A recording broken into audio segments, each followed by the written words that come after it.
What if you are faced with so many problems today, but you have limited time and resources to address them? How would you prioritize? Alin dyan ang uunahin mo para hindi ka masyadong may stress?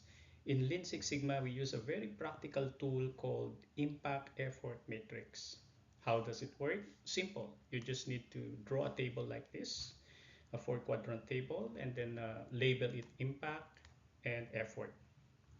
And categorize the impact into low and high, and same goes for the effort, low and high. And then label each quadrant, Q1, Q2, Q3, and Q4. Remember that impact answers the question, how big is the problem? How big is the impact if I was able to address the problem? And for effort, it answers the question, how easy? How easy would it be to address? Kailangan ko ba ng maraming pera bago ko ma-address dyan? Kailangan ko ba ng malaki-laking investment? Is it something that I can control? It answers the question, how easy? Now, going back to the question, what if I have 4 problems today, but I need to prioritize 1 or 2 because I don't have enough time and resources to address them? So the next step is to position those problems according to your assessment of their level of impact and effort. So if I have problems and based on my assessment, problem number 1 is in the first quadrant, and problem number 2 is in the second quadrant. Problem number 3 is in the fourth quadrant, and problem number 4 is in the third quadrant. Obviously, problem number 1 is a low impact, high effort problem. Problem number 2 is high impact, high effort problem. Problem number 3 is high impact, low effort problem. And problem number 4 is low impact, low effort problem.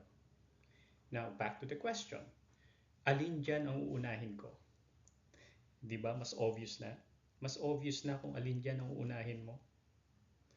Tama ka, you should prioritize problem number 3 because this is a high impact, low effort problem. Ibig sabihin, napakalaki ng benefit niya para sa akin, para sa organization, but it requires low effort, very easy.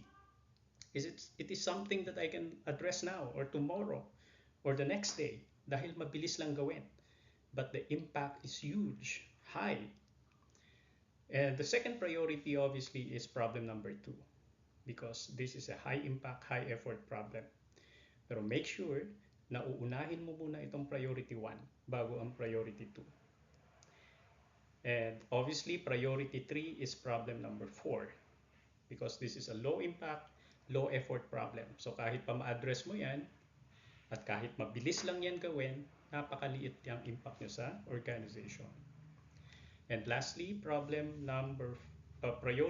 number 4 is problem number 1. And I don't even want to invest time addressing problem number 1 because the impact is low but the effort is high.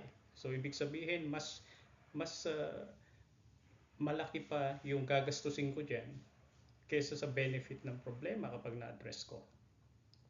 So this is how you prioritize if you want a stress-free environment, a stress-free management.